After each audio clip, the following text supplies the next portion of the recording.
Good morning family of God. एक बार फिर से आपका स्वागत है आज के इस मॉर्निंग डिवोशन में। आज का वचन पाया जाता है यशायाह उसका 40 अध्याय उसकी 31 पद। यहाँ पे ऐसा लिखा हुआ, परंतु जो यहोवा की बाट जोते हैं वे नया बल प्राप्त करते जाएंगे। वे काबों के समान उड़ेंगे, वे दौड़ेंगे और श्रमित ना होंगे, चलेंगे और थकित ना होंगे।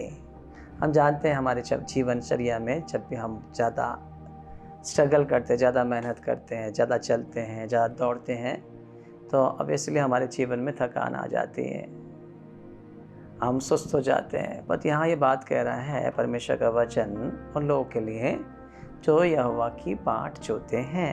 बाट जोना मतलब परमेश्वर की उपस्थिति में ठहरना, परमेश्वर की आवाज़ को सुनना, परमेश्वर से इंस्ट्रक्शन को प्राप्त करना। परमेश्वर का वचन उनके जीवन में नया बल, ताकत और सामर्थ्य देता है।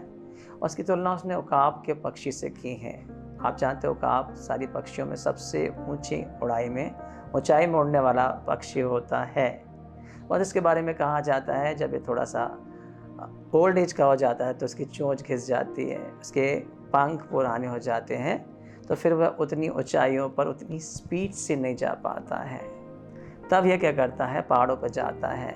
और उकाब क्या करता है, अपने पंखों को चट्टानों से मार मार कर पुराने पंखों को तोड़ देता है और अपनी चोंच को भी चट्टानों से रगड़ता रहता है जब तक चोंच टूट के अलग नहीं हो जाती। ऐसी स्थिति में जब वो रहता है, अब ना वो खा सकता है ना उड़ सकता है, वो केवल पाँव पे चलता है क्योंकि उसके पंख टूट चुके होते हैं। उसकी चोंच खराब हो जाती है, इसलिए वो किसी चीज़ को पकड़ भी नहीं सकता, खा भी नहीं सकता। इस अवस्था में कई महीने तक रहने के बाद वो इंतजार करता है नए पंखों के आने का। कुछ से बाद उसके नए पंख आना शुरू हो जाते हैं, उसकी चोंच फिर से नई आना शुरू हो जाती है। एक बार फिर से कुछ ही महीनों में एक नए जवान उकाब के समान हो जाता है। और जब ऐसा हो जाता है तो दोबारा से वो ताकत और बल शक्ति को प्राप्त करता है। कई बार मसीह जीवन में हम प्रार्थना करते करते थक जाते हैं, हम सेवकाई करते करते थक जाते हैं, हम परमेश्वर के लिए इंतजार करते करते कभी कभी थक जाते हैं। हम सोचते हैं हमने बहुत किया, अब हमसे नहीं हो रहा है। और परमेश्वर का वचन कहता है कि यदि आप परमेश्वर की उपस्थिति में ठहरेंगे, उसकी बाट जोएंगे, तो भले आज आपको लग रहा है कि बहुत समय हो चुका है, देर हो चुकी है, बूढ़ा हो चुका हूँ, अब मुझसे नहीं हो रहा है, कठिन है, शरीर साथ नहीं दे रहा है, मन साथ नहीं दे रहा है, परिस्थितियाँ साथ नहीं दे रही हैं, फिर भी परमेश्वर एक बार फिर से आपको नए बल से भरने जा रहा है, नई ताकत से भरने जा रहा है, नई शक्ति से भरने जा रहा है। बाइबल में एक उदाहरण दिया गया है दाऊद का, पहला शामुएल के 30 अध्याय में। दाऊद जब युद्ध में गया हुआ था अमालेकियों से लड़ाई करने के लिए, तो अमालेकियों ने क्या किया था, आके जब दूसरे जगह पर लड़ाई करने को गया था, इनकी छावनी जहाँ पर, दाऊद की छावनी जहाँ पर थी, उसके घर वाले, उसकी पत्नियाँ और उसके बच्चे वहाँ पर थे। तो वहाँ पर शत्रु ने क्या किया, यहाँ लिखा हुआ है 30 अध्याय की पहली पद में, तीसरे दिन जब दाऊद अपने जनों समेत सिकलग पहुँचा तो उसने क्या देखा कि अमालेकियों ने दक्षिण देश और सिकलग पर चढ़ाई की है और सिकलग को मार के फूंक दिया है और उसके सारे स्त्री और सारे छोटे बड़े जितने सबको बंदी बना कर ले गए हैं। उन्होंने किसी को मारा तो नहीं, पर सबको उन्होंने अपने साथ बंदी बना लिया है। जब दाऊद उसके जन वहाँ पहुँचे तब नगर तो जला पड़ा था और स्त्रियाँ बेटे बेटियाँ बंदी बनाकर चले गए थे। तब दाऊद और वे लोग जो उसके साथ चिल्ला कर इतना रोए कि उनमें अब रोने की शक्ति नहीं रही। ऐसी परिस्थिति है। दाऊद जो परमेश्वर का प्यारा है, दाऊद जो परमेश्वर के मन के अनुसार व्यक्ति है, जो कभी युद्ध नहीं हारता है, पीछे से उसके परिवार पर, उसके नगर पर आक्रमण किया गया तब दाऊद वहाँ पर नहीं है, किसी दूसरी लड़ाई में फंसा हुआ है। जब वह वापस आता है, बाइबल में ऐसा लिखा है, उन्होंने 3 दिन तक से कुछ खाया ना पिया था। और इस अवस्था में हर एक अपने घर जाके खाता पीता और रेस्ट करता है। और तो यहाँ रेस्ट करने की भी जगह नहीं है, रिफ्रेश होने की जगह नहीं है, खाने को कुछ नहीं है। और तो उसके बाद क्या खबर मिल रही, कोई भी नहीं, हमारे बच्चे भी नहीं हैं, हमारी पत्नियाँ बंदी बनाकर चली गई हैं और हमारा नगर उजाड़ दिया गया, जला दिया गया है।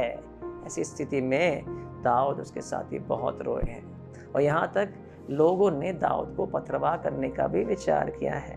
पर ऐसी परिस्थिति में भी बाइबल कहती है दाऊद परमेश्वर की उपस्थिति में गया। इसके अध्याय की 7वीं पद में ऐसा लिखा है, तब दाऊद ने अबियातार याजक से बोला कि परमेश्वर के अपोध को लेके आ, पर परमेश्वर से पूछूंगा परमेश्वर क्या चाहता है कि मैं क्या करूं। उसने परमेश्वर का इंतजार किया, परमेश्वर की उपस्थिति में गया, परमेश्वर से चाहा इंस्ट्रक्शन को, कि परमेश्वर ही थके हुए को बल देने वाला परमेश्वर ही है। यदि आप पढ़ेंगे यशाया के 40 अध्याय के 29 पद में, यहाँ ऐसा लिखा है कि परमेश्वर है जो थके हुए को बल देता है, परमेश्वर है जो सामर्थ देता है। तो कैसे हम नया बल प्राप्त करते हैं? परमेश्वर की उपस्थिति में जाने से, परमेश्वर के द्वारा एक नई उमंग को, नए अभिषेक को, नई ताकत और सामर्थ को आप प्राप्त कर सकते हैं अपने नए काम को करने के लिए, नए दुश्मन से लड़ाई करने के लिए, नई ऊंचाइयों को प्राप्त करने के लिए, नई जगह पर कब्जा करने के लिए। परमेश्वर आपको नए बल से भरेगा। मैन यहाँ पर उसने दाऊद ने भी परमेश्वर की खोज की है, और जब उसने परमेश्वर की खोज की, परमेश्वर ने उससे कहा जा मैं तेरे संग हूँ, तू अपने लोगों को छुड़ा कर ले आएगा। अब यहाँ पर 600 दाऊद के लोग हैं जो जा रहे हैं, उनको रास्ता भी नहीं मालूम है। उस रास्ते पे जा रहे, रास्ते में एक व्यक्ति मिला है, एक घायल सैनिक मिला है, जिसने उन्हें बता दिया कि दुश्मन किस रास्ते पर गया है। परमेश्वर ने इंतजाम किया, वो उस जगह तक पहुंच गए। मतलब रास्ते में जब जा रहे थे तो 600 में से 200 लोग इतने ज़्यादा थक गए थे कि उनमें आगे बढ़ने की ताकत नहीं रही, परंतु 400 लोग दाऊद के संग संग आगे जा रहे हैं। और जब जाके जा रहे हैं, रात्रि के समय सांझ के पहले पहर पर जब वहाँ पहुँचते हैं, उन्होंने देखा कि अमालेकी लोग इतनी बड़ी लूट पाने के कारण उत्सव मना रहे हैं, नाच रहे हैं, गा रहे हैं, खा रहे हैं, पी रहे हैं। और ऐसी स्थिति में 400 दाऊद के साथी उन पर टूट पड़े, और उन्होंने, बाइबल कहती है, ऐसा लिखा है 30 अध्याय की 17 पद में, सांझ के प्रथम पहर से दूसरे दिन तक, रात्रि तक उन्होंने लगभग 18 से 20 घंटे तक लगातार तलवार चलाई, लगातार युद्ध किया, लगातार इस सेना के एक एक लोगों को घात किया, उनको मार डाला। कहाँ से ताकत आई, कहाँ से बल आया, कहाँ से शक्ति आई? इनमें चिल्लाने की ताकत नहीं थी, इनमें रोने की ताकत नहीं थी, इनमें आगे बढ़ने की ताकत नहीं थी, निराशा में थे। परंतु परमेश्वर का वचन पाने के बाद, परमेश्वर से आनंद पाने के बाद, परमेश्वर से ऊर्जा पाने के बाद उनके अंदर एक नया स्ट्रेंथ और बल आया है। और परमेश्वर ने जब उनको बल दिया है, उस बल के द्वारा उन्होंने अपने शत्रुओं को नाश कर दिया। अब बाइबल में बहुत से उदाहरण को देख सकते हैं। एलिया के बारे में क्या कहा गया?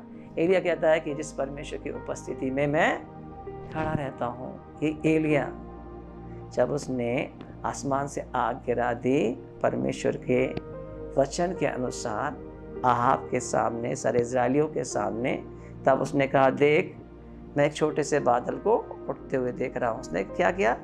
राजा से कहा अपने रथों को तैयार कर, यहाँ से जा, बहुत तेज बारिश होने वाली है। जबकि उसको छोटा सा बादल दिखाई दे रहा है, ऐसा ना हो कि तू बारिश में फंस जाए।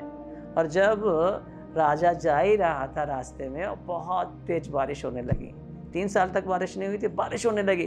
बस बारिश की अवस्था में एलिया आहाब के रथ के आगे आगे दौड़ रहा था। रथों के, घोड़ों के आगे दौड़ने की ताकत कहाँ से उसको मिली है? ना केवल आप एलिया को देखते, आप मूसेस को देखते हो, 40 दिन तक परमेश्वर की उपस्थिति में बैठता था। और बाइबल कहती है उसकी आंखें धुंधली नहीं पड़ी।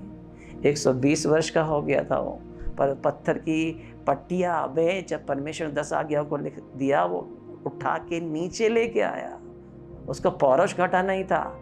ऐसी स्थिति में भी जब परमेश्वर ने उसे बुलाया, वो पहाड़ पर चढ़ के गया, और पहाड़ पर परमेश्वर ने उसको मिट्टी दी है।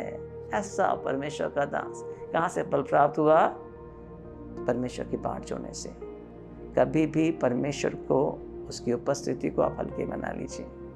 उसकी उपस्थिति में बैठिए, परमेश्वर को ढूंढिए, परमेश्वर आपको नया बल देगा। परमेश्वर का एक वचन आपको बहुत सी दवाइयों से, बहुत से एनर्जी फूड से बढ़कर है। वो आपको ऐसी ताकत देगा। हालेलुया। बाइबल कहती है साम्स भजन संहिता 92 में, हालेलुया, परमेश्वर का वचन कहता है कि पुराने होने पर भी फलवंत रहेंगे, रस भरे और लहलाते रहेंगे। क्यों? ये प्रकट करे कि यहोवा सच्चा है, उसमें कुटिलता कुछ नहीं है। इब्राहिम का परमेश्वर आपका परमेश्वर है, मूसा का परमेश्वर आपका परमेश्वर है। जिसने एलिया को ताकत दी, दाऊद को ताकत दी, वो आपको भी ताकत देगा, ताकि आप परमेश्वर की इच्छा को पूरी करके रिवार्ड को प्राप्त करें। God bless you.